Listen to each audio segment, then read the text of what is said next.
Okay, good evening, everyone. Thank you to everyone joining us, and thank you to our distinguished guests that we have with us this evening. And thank you to the Arab Thinking Forum for hosting this event and all the channels which are screening it. So this conversation is going to be about Washington's foreign policies for the Arab world. My name is Dr. Gabriel Polly. I completed my doctorate in Palestine Studies at the University of Exeter last year. And I'm very lucky to be joined by three wonderful experts in this field. To introduce them, Dr. Reda Karmi is a Palestinian academic and political analyst. Formerly, she was a research fellow and lecturer at the Institute of Arab and Islamic Studies, University of Exeter. She is the author of several books about Palestine, including Return, a Palestinian memoir, and In Search of Fatima, a Palestinian story. Dr. Henning Rieker is a researcher with the German Council on Foreign Relations, with expertise in German and US foreign and security policy, European and transatlantic security policy, security organizations, and proliferation of weapons of mass destruction and arms control. He previously worked at Harvard University and Free University of Berlin, and Professor Jim Moran was a member of Congress for Virginia from 1991 to 2015. A Democrat, he was associated with many progressive causes in Congress, including opposition to the US invasion of Iraq in 2003, and he served on the House Foreign Operations and Foreign Affairs committees. In March 2016, he was appointed Professor of Practice at Virginia Tech. A very warm welcome to you. Thank you so much for your time, and I'm looking forward very much to hearing your perspectives on this topic. I'm going to begin in a few moments by handing over to each of you in turn for a few moments to give a few minutes of your thoughts on what the newly elected Biden-Harris administration might mean for the Arab world. Then I'll ask a few questions, and you'll have a chance to respond to me and to each other. I'll just begin this conversation by referring to the airstrikes that America conducted last week in eastern Syria, near the border. Many in both the Arab world and in the West have interpreted this as a approach that Trump took with the Middle East and North Africa. Many had hoped that Biden would behave more diplomatically and be less quick to resort to military means. There was a lot of disappointment expressed on social media, particularly that the airstrikes came before the stimulus checks, which the Biden administration had promised to the American people after what's obviously been a very difficult year. So if this is how Biden begins, how do we believe his government will continue, not only on Syria, but also the issue of human rights in Palestine, Saudi Arabia, and the war against Yemen, and other key issues in the region? Will we see anything genuinely new, or will it be more of the same damaging policies? So, Dr. Karmi, I'd like to hand over to you to begin for a few minutes. Yes, thank you. President Biden came in on a wave of optimism because, for a start, he's not Donald Trump. And Trump had been so destructive towards the Middle East region. All his policies were so reprehensible, really, that change was to be welcomed. However, having said that, my great fear is that what change there will be is more of style and appearance rather than substance. Biden has, as you mentioned quite rightly, has started in typical American form, bombing an Arab country, whatever the excuse is. So that's very disheartening. Now, one adds to that he is making promising moves on Saudi Arabia. You know that the murder of Khashoggi was something for which the Saudi Crown Prince is responsible, so he's made that clear. There is also the question of restricting arms sales to Saudi Arabia because of the war on Yemen, and that his attitude towards the war on Yemen is quite different from that of his predecessor. And there's a question of Iran reopening the nuclear deal negotiations, and then on Palestine there are various things that he has promised. For example, to reinstate U.S. funding for UNRWA, the United Nations Relief and Works Agency for Refugees, to open the PLO office again in Washington, to rejoin the UN Human Rights Council. These are all promising. But my point is, I don't know how much of this is form and how much of this is substance. I don't know how much more time you're going to give me to expand on this, but I can come back. Absolutely. Okay, well, let's leave it there from you for now, Dr. Karami, and let's move on to Dr. Rika. Sorry.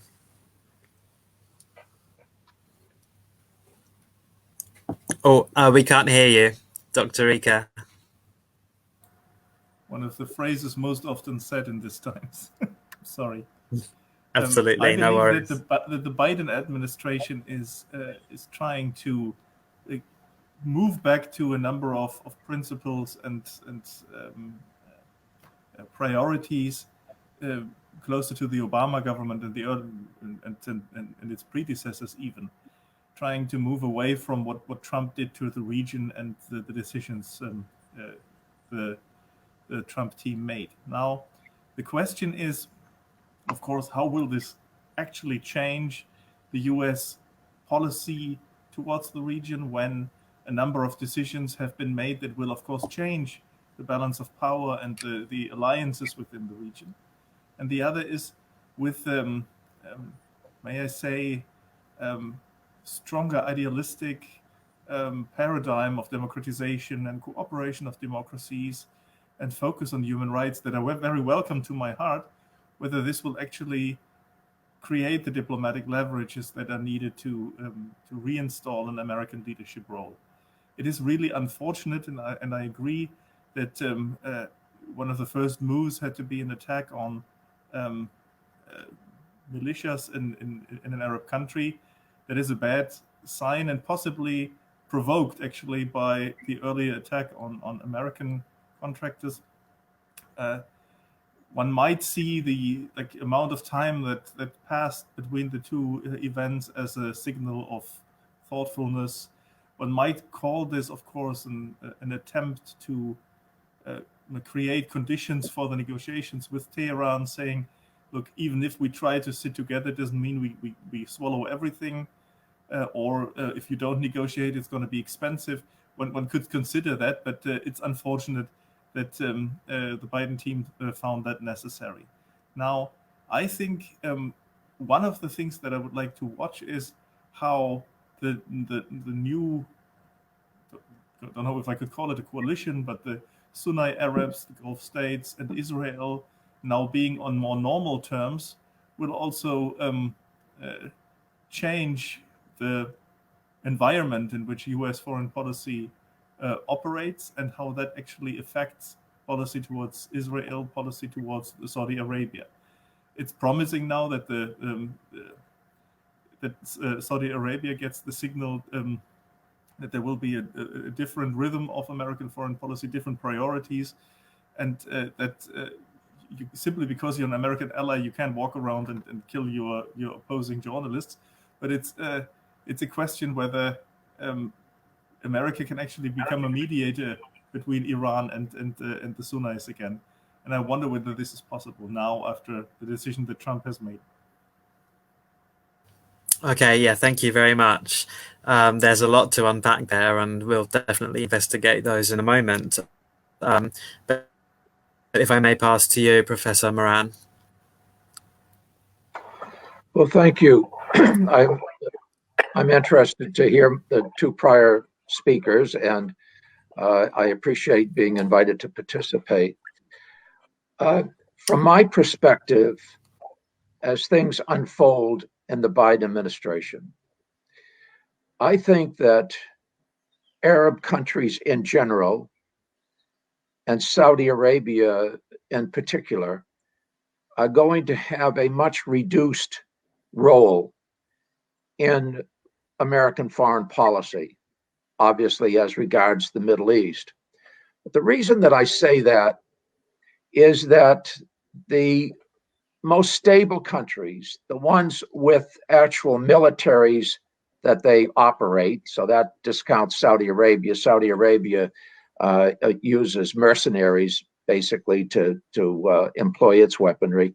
The UAE has a reasonably capable military, but it's still a relatively small country and too often has deferred to Saudi Arabia. So, and Assad is a pariah, will be treated in the same way that President Biden promised to treat MBS. Egypt is ruled by a military dictator, it is not going to have the kind of leverage with the United States that it has traditionally had. So my message to you is that I think the three powers in the Middle East, at least by the end of the Biden administration, and I think for quite some time to come, are going to be Israel, obviously, because of the strength of its political diaspora in the United States and in other countries, but particularly in the United States. Israel's not going to go away. It's becoming more and more powerful. The U.S. will continue to subsidize it with several billions of dollars, not to mention purchases of its technology and other service products. So Israel is going to be stronger, relatively speaking, and in practical terms. Iran is going, I believe, to get a nuclear deal fashioned with the United States and Europe. The Biden administration is determined to return to that because if you don't, the consequences are not acceptable. Iran will continue to develop a nuclear weapon that will pose a major risk to the U.S.'s most indelible ally, Israel, but also to shipping lanes and to the source of oil and gas. So we will get some type of agreement with Iran, but Iran is going to grow economically and politically in terms of its influence. And there will be a Shia swath, if you will, Iran through Iraq, through Syria, and into Lebanon. So Iran can't be discounted. And the third power center is not necessarily in the Middle East, but becoming increasingly a major actor in the Middle East. And that, of course, is Turkey. The ambitions of President Erdogan are substantial. It's almost as though he wants to bring back the Ottoman Empire. He's got a very strong, disciplined military. He will have a fairly strong economy. From a geopolitical standpoint, he's perfectly positioned between the East and West. I think instead of trying to curry favor with the West and Europe, I think he's going into the Middle East, into North Africa, and exert his influence there. So Turkey is going to grow in influence. Iran is going to grow in influence. Israel will grow in influence. And that, of course, is helped by the accord that has been agreed to by the UAE and Bahrain and Sudan, and although not formally, but informally by Saudi Arabia as well. So the bottom line is I see the Arab countries having less relative influence in the future. I see the real politic that the Biden administration has to deal with is going to be the issues between Israel, Iran, and Turkey. And I think to the extent possible, the Biden administration would like to look to Asia in terms of major trade deals to prevent China's hegemony over that region and its adventuresomeness in South America and particularly in Africa. And I think the United States wants to work with Europe in terms of doing a lot of the diplomatic work that needs to be done, but whose goals are shared with the United States. So you're going to see Europe and the US stronger. You're going to see the real conflicts with the three nations that I mentioned.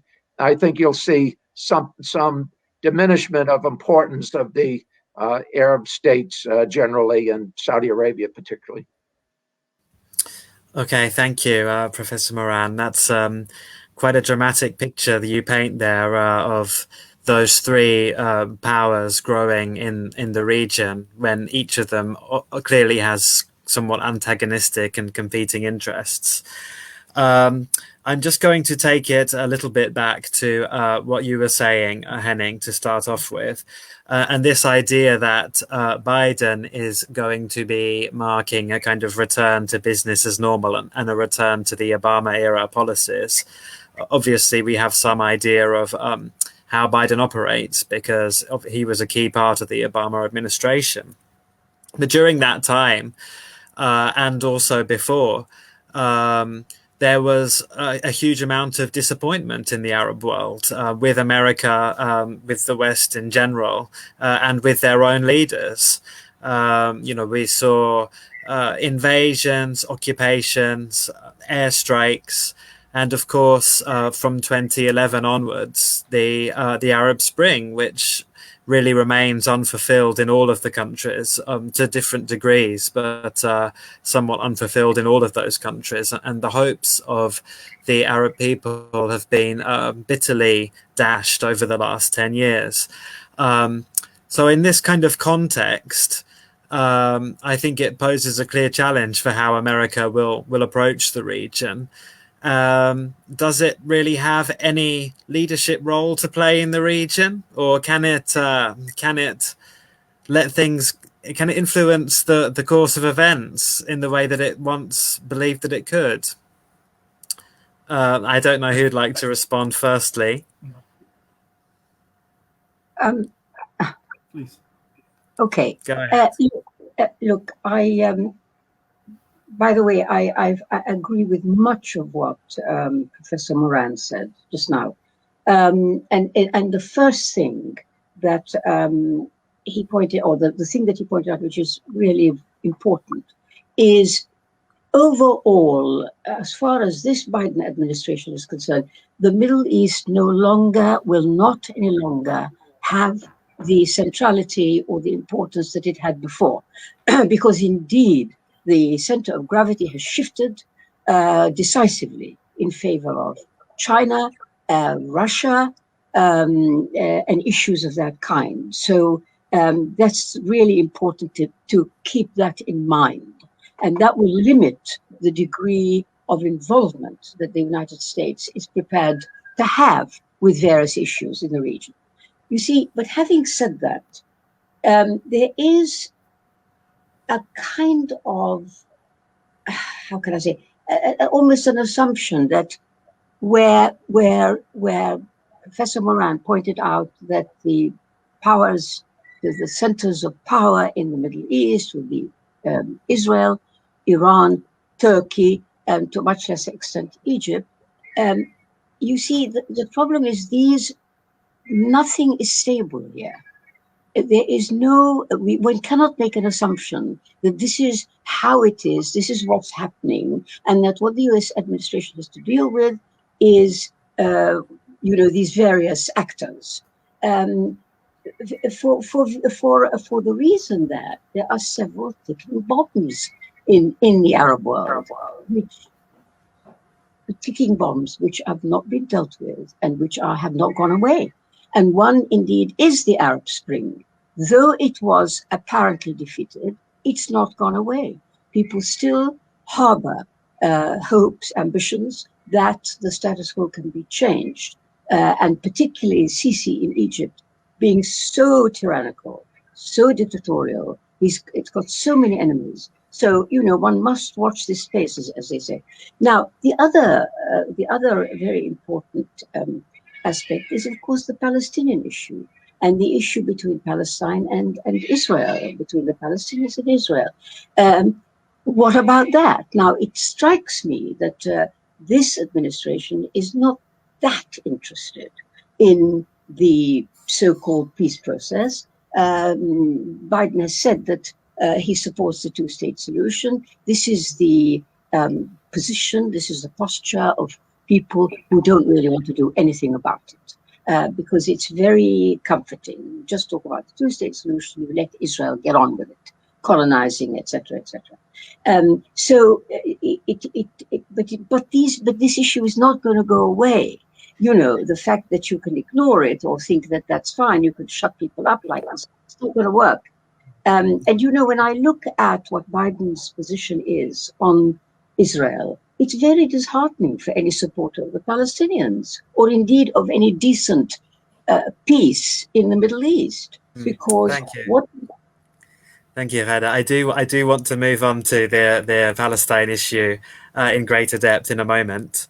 But I would just like to check to see whether Henning or Jim have any comments they would like to make about the future of American influence, as it were, in the region. If there's anything else that you'd like to say. Well, there was a comment about the most recent bombing of Iranian personnel. I would underscore a couple of things about it. It did not happen in Iraq. It happened in Syria. It was not a major destructive event, if you will. I mean, all lives obviously matter, but it could have been far worse. It was a strategic, limited target. And it was a brushback. It was a brushback because Iranian proxies in Iraq are trying to assert themselves. And I think they're kind of testing the Biden administration. So the Biden administration wanted to make it clear that it's not going to be a pushover, that you're going to get pushback if you think that you're going to be able to have your way against the American and allied forces, particularly in Iraq. So I don't put too much, on that particular action, because I know the administration is working hard through Rob Malley, Tim Lindeking, and the like to get a deal with Iran, at least initiate that process. I know they're going to stop supplying all arms that might be used in Yemen. They want to end that war in Yemen. They ultimately would like to see Assad removed. I don't think that's going to happen, but I think there's going to be severe sanctions and people who work with Assad. They're going to stabilize the government in Tripoli in terms of Libya, and they're going to somewhat distance themselves from Sisi. So all of that is moving forward. We want to talk about the Israeli-Palestinian issue because that's at the core of U.S. involvement, and normally it frankly occupies too much discussion of any Middle East issue. Although I happen to care deeply about the injustice and that's perpetrated every day, and the need for peace to be based upon a settlement that treats the Palestinian people with some justice and equanimity. So we can move on to that, but I don't think any of us are particularly disagreeing with each other. Well, we'll see about that. But Henning, is there anything you'd like to say before we move on? Just as a note, when we consider coming back to normal and talk about the targeted attacks recently, I don't think actually that there is much of an interventionist mood on the side of the Biden administration here. Not only because they put diplomatic and economic measures before military ones. There was an interim security strategy only yesterday or these days, and just sketching this out very clearly also for the Middle East. But also because there's a general fatigue when it comes to what can be achieved with military operations and taking over control of a territory. So I think I could well imagine that a military instrument, that the military instruments applied are much closer to those that the Obama government had developed, which is special forces or drone strikes, maybe to a smaller degree. But I don't actually see the U.S. leading through military dominance in the Middle East any longer, and this is not a view. And then I think this is one of the sources of U.S. presence in the region. Maybe, of course, in the Persian Gulf, but that will no longer be a leverage. Secondly, I think that the players in the regions have become stronger. You talked about Turkey, Mr. Moore, which is a very good point. They have become stronger and more expansive in their foreign policy attitude. Just think of what Saudi Arabia is doing in Africa and the overall more assertive foreign and security policy of some of these countries. And thirdly, and that is a very good point, and Professor Moran made this as well, I think it all is now like seen through the lens of the coming conflict between the USA and China, or managing this complicated competition. And I think China is, of course, active in the Middle East as well, and to actually see how that will change both the leverage that America has, how it will see partners like Turkey or Greece in the region who cooperate deeply with China, how that will actually affect partnerships that have been valid for a long time. If China comes in as a competitor here, this is very, very interesting to watch. Thank you for your perspective. And yes, I mean, I think it's come across that it's still early days, and as upsetting as the Syrian airstrikes were to some people, it is difficult to tell the kind of broader meaning behind that as yet. Whether it's part of a longer-term strategic game vis-a-vis Iran rather than the Arab states as such.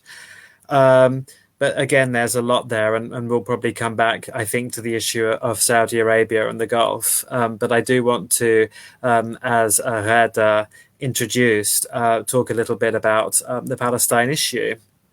And I want to take an approach that may raise some disagreement. I think, well, it's been many years now since some critical voices, like the late Edward Said, for example, have identified the end of a two-state solution as a result of increased settlement building, the intransigence of the Israeli government, and also, I think, the general corruption and lack of democratic credibility of the Palestinian Authority. And this really accelerated under the Trump administration, which really, through various means, managed to exclude any form of negotiation between Palestinians and Israelis, and drove the Palestinians away from the negotiating table. So in this environment, a number of voices are coming over to say that they would be supportive of a one-state solution. And this is quite well talked about in Palestine at the moment. Biden is clearly, and Harris are clearly deeply committed to a two-state solution. Do we think it's possible to save it? Is there any hope in it? Or do we see a further entrenchment of Israeli occupation over the Palestinian territories, which will just lead to increased desire for something different and a one-state solution? Can it be saved, a two-state solution? Do you want me to respond, or who do you want to? Yeah, go ahead, please. Okay. So this is why I think there actually will be a two-state solution between Israel and Palestine. I think you may have as good an opportunity. You may come at least as close as they did in Taba, which was very close to a two-state solution. The reason is, and it's one point that you left out in your very good introduction, another consideration is the fact that MBZ and MBS have thrown the Palestinians under the bus. Even the supposed deal that Otaiba and Gargash made with Israel to get Netanyahu to suspend the annexation, his annexation initiative, that was already dead. So that was not giving anything. The UAE had its own objectives for normalizing relations with Israel, and they really had very little to do with Palestine. They have everything to do with MBZ's long-term ambitions. And what MBZ does is an indication that it's consistent with what MBS wants him to do. And MBS is strengthening his ties with Israel. And Bahrain doesn't matter that much. But you're going to see a tie between Israel and the Sunni states. And what they have in common is a trend toward right-wing nationalism and particularly authoritarianism. And that's why Sisi is very comfortable with the direction in which Netanyahu is going, at least privately, if not publicly. Now, those who are most sympathetic to the cause of the Palestinians, they would think over the long term, the best thing that could happen to the Palestinian state is for it to be a one-state region. Forget the two-state solution. A one-state solution within a decade or two, at least, will give a majority of the population a situation where a majority of the population will be Palestinian, and then the rest of the world will put sufficient pressure on Israel to avoid apartheid and to give the vote to the Palestinians, and then it will no longer be a Jewish state. So that's kind of, to use probably an appropriate word, that's kind of Schadenfreude solution. But there are a lot of very smart strategic people figuring out Israeli policy vis-a-vis the Palestinians, and they realize just what I explained. They're better off getting a two-state solution, and they're better off getting it during the Biden administration. So I think you will see a robust effort and possibly some success on the part of the Biden administration. I know a lot of the people in the Biden foreign policy team and in the Congress who very much want a two-state solution.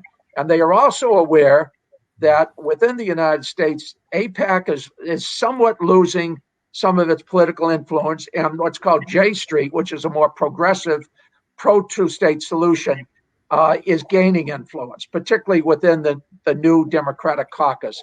So that's why I think you may see this issue actually resolved or come to some reconciliation, because the Palestinians realize they have very little leverage.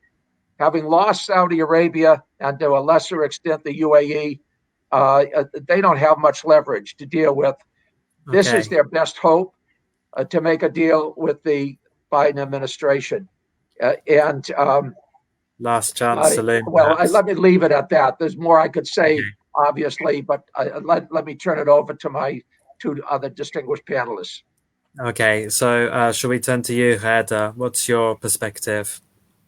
Look, the arguments we've just heard, I'm very familiar with, because that's the kind of thinking that has dominated the consideration of the relationship between the Palestinians and Israel for a very long time. So I'm well aware of that. But you see, The problem is that you have to look at what's happening on the ground. One has to step aside from what one would like to see to look at what actually there is. And what there is a one state. Between the Mediterranean Sea and the River Jordan, there is only one state, and that state is Israel. And it's what I mean is quite clear that you have one sovereign ruler, that is Israel, which is ruling over roughly half the people who live in that area, who have rights and who have citizenship, and then roughly half, the other half, has no rights and no citizenship. That is actually the situation on the ground. This is not, I'm not making this up. This is the case. Now, from here, you see, what would have to happen in order to get any kind of partition, two states, Israel would have to remove most of its settlements, because the West Bank, if you look at it, you could see it, a map easily shows you that the place is dotted about with settlements and the associations with settlements, that is, Jews-only roads, things like that. Now, you have to therefore assume that Israel would be prepared to do that. And for it to be prepared to do that, for which there is no evidence whatsoever, some world power, a considerable power, would have to pressure Israel into vacating the territory, which is to make a Palestinian state. Now, there is no evidence to date that any other state, any world power, is prepared to do that. The United States, forgive me for putting it this way, is subservient to Israel. That is the way successive administrations have behaved. And you cannot, from a position of subservience, where you talk about aid to Israel as being unconditional, why the hell should it be unconditional? But nevertheless, that is the position of administrations, and this one too. How are you going to pressure Israel? How are you going to persuade it for it to give up territory it obviously wanted and it's built on? So it seems to me that one really must look at the facts on the ground. I could talk for a very long time on why one state, for all the people who live there, is actually the best solution. I could talk about that. But because, I happen to believe that people should live together, that you're in one area, that the Palestinians are the indigenous people, that the Israelis are settlers and descendants of settlers. So, it's a good deal for them if they can share that territory. However, leaving that aside, please look at the picture, look at the situation on the ground. How can it actually come about, whatever the intentions? And I have no doubt at all, Professor Moran, you have the best of intentions towards getting some kind of reasonable settlement. It's not going to happen. I think to be realistic, I can see, Professor Moran, where you're coming from, because I think this is going to be the last chance. If the current status quo continues and indeed grows worse, as it always has done, for the next 4 years or 8 years, the chances of a two-state solution will be quite minuscule. At least something that would be satisfactory to any significant number of Palestinians. But Dr. Karmi, for sure your point as well, that those chances are already very small. I don't know, Henning, whether you would have anything to add on this topic? No? Okay. Or sorry, do you want to say just a small note on the priorities? First, the relationship between the Biden government and the Netanyahu government is not very strong, because Netanyahu knows that reforging an agreement with Iran is of higher priority to the Americans. And that is something that the Israelis did dislike in the first place and tried to sabotage as much as they could. And I think it might be logical that with that priority, the leverage of the Americans over the Israeli government, or the influence that it might have, will be very small. And I think Netanyahu says to himself that he can simply wait out this government, see what government comes next, and most of the time I can do what I want. Yeah, look, I just wanted to say that it would take a president, an American president, who is really a visionary in order to sort this out, because you need a vision here. Can't go on repeating the same old mantras. They don't work. And for me, the one-state ideal is visionary. It should be the way forward. It should actually make history, because imagine if you had a US president who said, look, this is enough. You know, you two peoples, there are not that many of you. For God's sake, just live together and let's have a democratic situation in which citizens have equal rights. That seems to me to be a vision that would be well worth pursuing and would be wonderful. Let me respond a little bit, if I could. I want to reiterate the great respect I have for both the panelists that have contributed their views. I think their views are very well thought out and certainly make a lot of sense. But I want to throw in another consideration here, and that is the domestic politics that the Biden administration is dealing with. For one, they know that they cannot engage in any more forever wars. The Iraq war hurt the Republican Party. It's how Barack Obama got elected in 2008. It was a mistake in retrospect. Certainly Biden knows that a major driver of the U.S. to get into Iraq was Israel, and was Netanyahu particularly. It's interesting that Ariel Sharon actually figured out that the U.S. shouldn't get involved in Iraq, because what's going to happen is Iran is going to increase its influence, that Saddam Hussein was a buffer against Iran, and that in fact it will ultimately yield to what he called a Shia swath throughout that part of the Middle East. So the Biden administration isn't going to get into any more wars. And it's not going to ally itself with protagonists who want to suck them into wars. Netanyahu would love for the United States to go to war with Iran, for example, and MBZ and MBS particularly would love that as well. It's not going to happen. So that's one thing. He looking out for the political interests of his political party, his Democratic tribe, if you will, precludes getting into war again.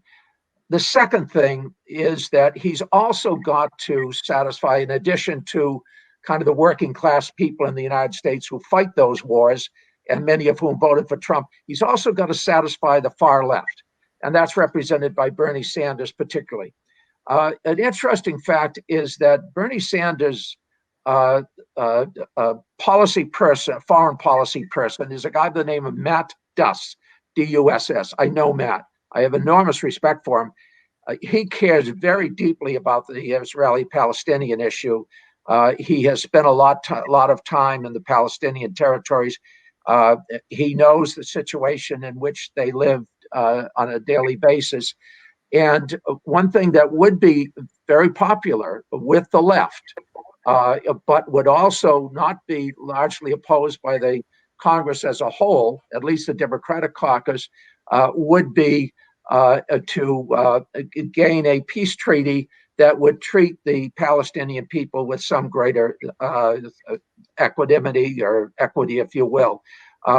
So those are two considerations. I don't think anybody's ever going to write about them, but I think they're worth putting on the table here. And that's why I'm going to make a couple of predictions. I'm going to predict that we are actually going to make some progress toward an Israeli-Palestinian reconciliation agreement that will have some enduring effect. And two, I don't think Netanyahu is going to last for the next 4 years. He's not a monarch. He's not a dictator. And Israel actually is a democracy, even though, sometimes you wonder about it. It is at heart a democracy. I don't think Netanyahu is going to last for 4 years. So those are just some thoughts for the rest of the intellectual mill here. Yeah, well, that's very nice. But I mean, who's going to replace Netanyahu? You know very well that everybody around him, all the other alternatives, are just as right-wing, if not more so. So I understand very much the logic of what you're saying, but I think truly it's not going to happen. I find it difficult because I agree with the fact that you have to have somebody to replace somebody, and Gantz hasn't shown the strength that normally he would. Zippy Lipny is weakened now, but I just think when I see these protests against Netanyahu, it does seem to me that the Israeli people have had enough. Everything eventually gets old. And in a democracy, every leader eventually gets old. And Israel is a democracy. And that's why I just think somebody new is going to emerge, and they're going to be able to find a way to somewhat appease the right, but particularly to bring in the moderate middle and what's left of the traditional leftists that came from that part of Europe, where that formed the basis of Israel. What's happened now is the Sephardic have almost overtaken, at least politically, the Ashkenazi, and I think you're going to see kind of a rise of the Ashkenazi, if you will, which represents a more Western ideology, and one more inclined to make peace with the Palestinians and to unite with Europe more than some of their neighbors to the east. Well, I wait to be surprised. And of course, we've seen that. We've seen that before in with the Oslo Accords, and that seems a very long time ago now, and that is the system which is currently collapsing before our eyes. Yeah, you see, I think part of the problem with talking about this is that the whole conceptual framework of what Israel really is and what it's about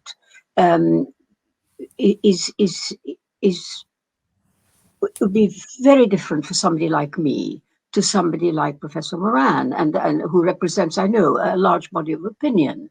But the truth is, so long as that conceptual framework sees Israel as a democracy, as you said, sees Israel as capable, having the potential of being able to elect a more peaceable government, and has the potential to genuinely make peace, well, we're not going to agree, because my reading and experience shows, and you have to look at the facts.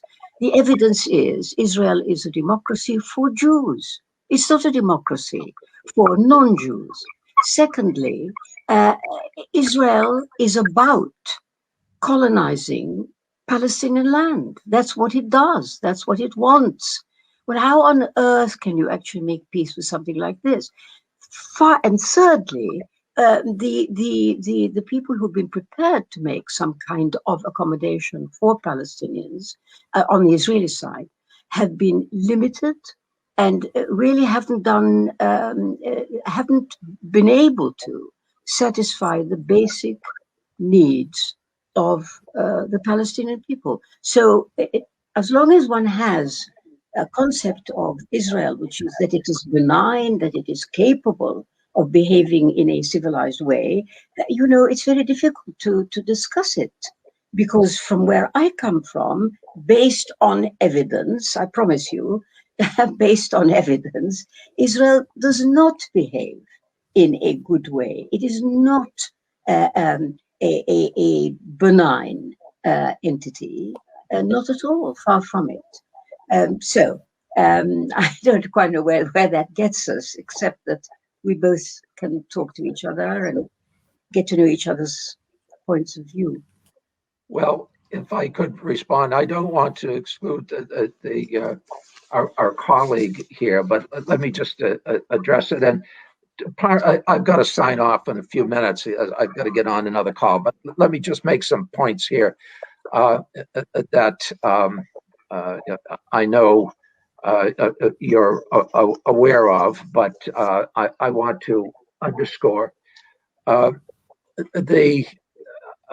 Israel is dependent upon the United States, not just politically, but financially, in so many ways.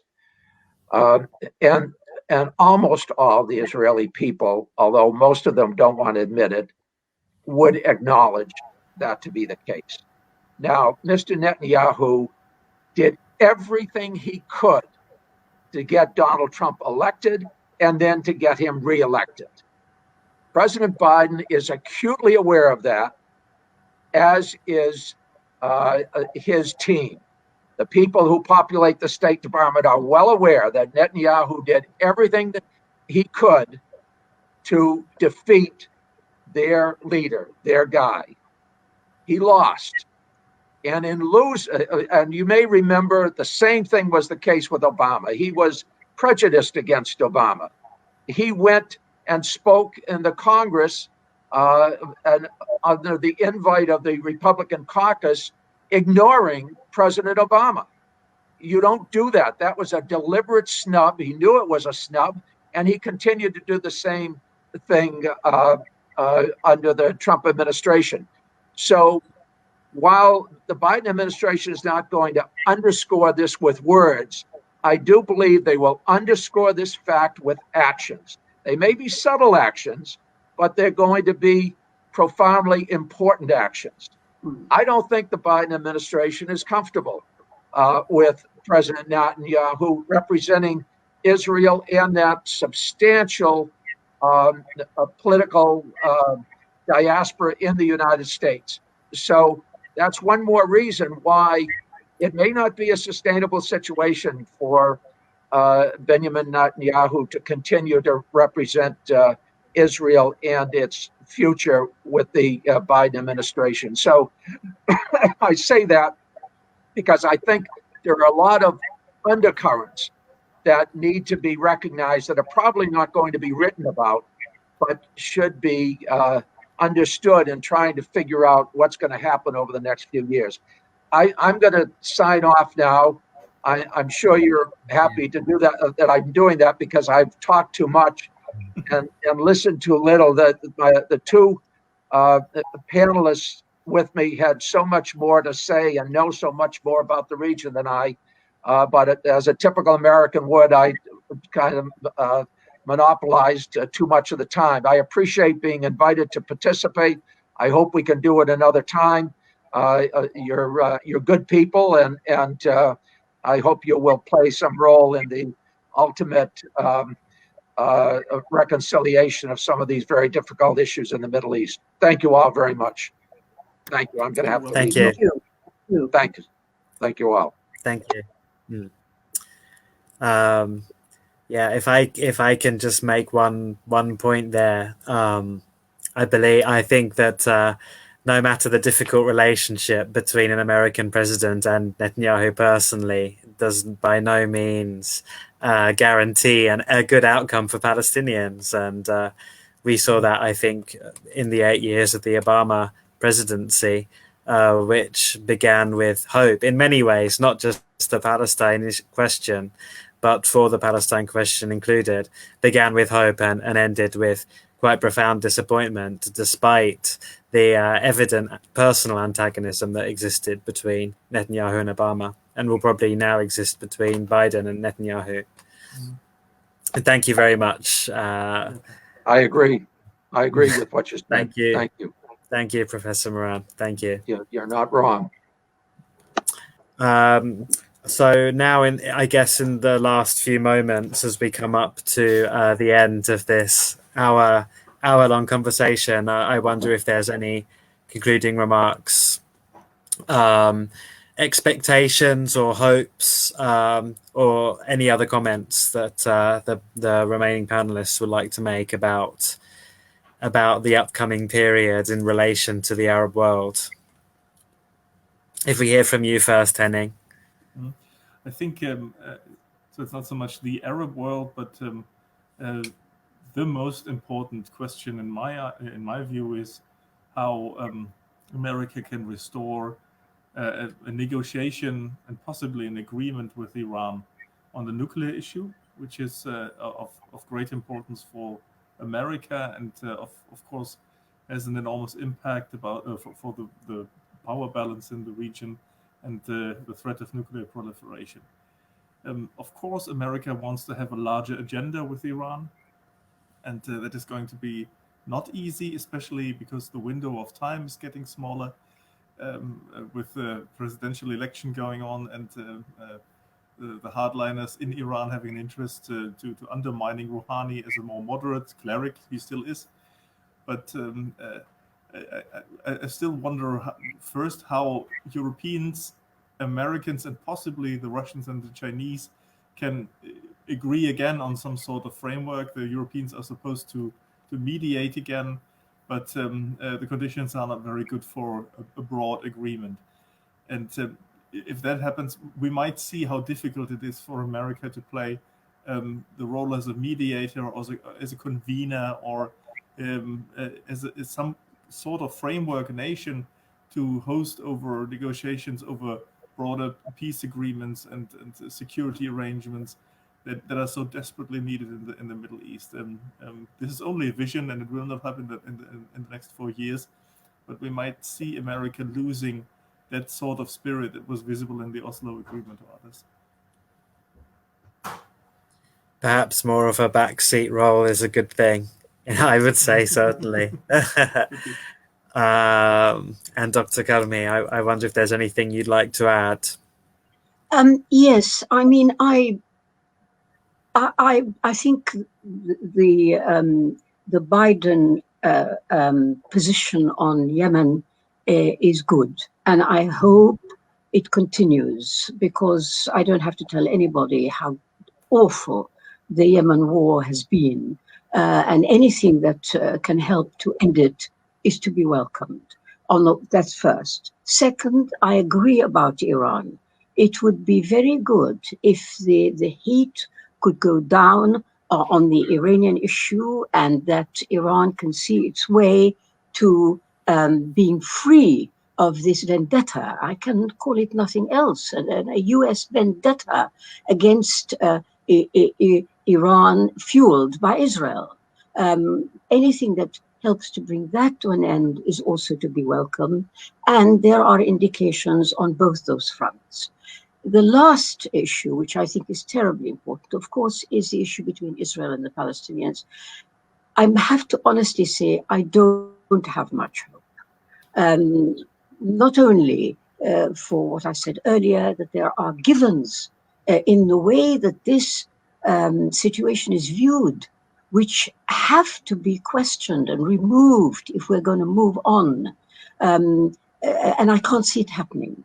I can't see it happening so long as the Biden administration continues the tradition which every American president has had for decades of what I call subservience, and I believe to be subservience to Israel's wishes and desires. Unless that changes, which doesn't look as if it's going to do that under Biden, I can't see much hope for that particular conflict. Yeah, I think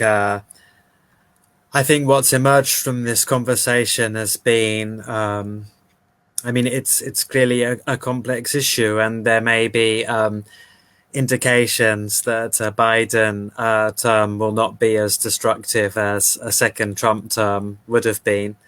Although whether we can hold out any greater hope for a return, well, even a return to the status quo, perhaps, or preferably something better than that, is somewhat small, the chances. But of course, as you said to begin with, Rada, it's a changeable area of the world, and the world is going through profound changes, and making predictions is not really a very productive thing to do. We just have to see what will happen and use our voices to assert a better future for the people of the region. So I think with that, we'll bring this to an end. Thank you very much to Henning and Gerda, and to Jim, who left us a few moments ago.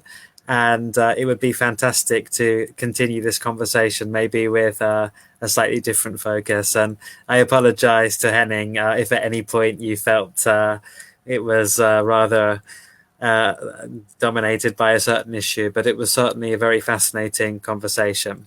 So thank you. I was dominated by very smart contributions to the discussion, so don't worry at all. As was yours. Okay, thank you very much, and good evening, everyone. Thank you. And I hope that we'll meet again and continue this discussion. Maybe when we see some developments, some future developments. Indeed. Okay. Indeed. Thank you. Yeah. Thank you.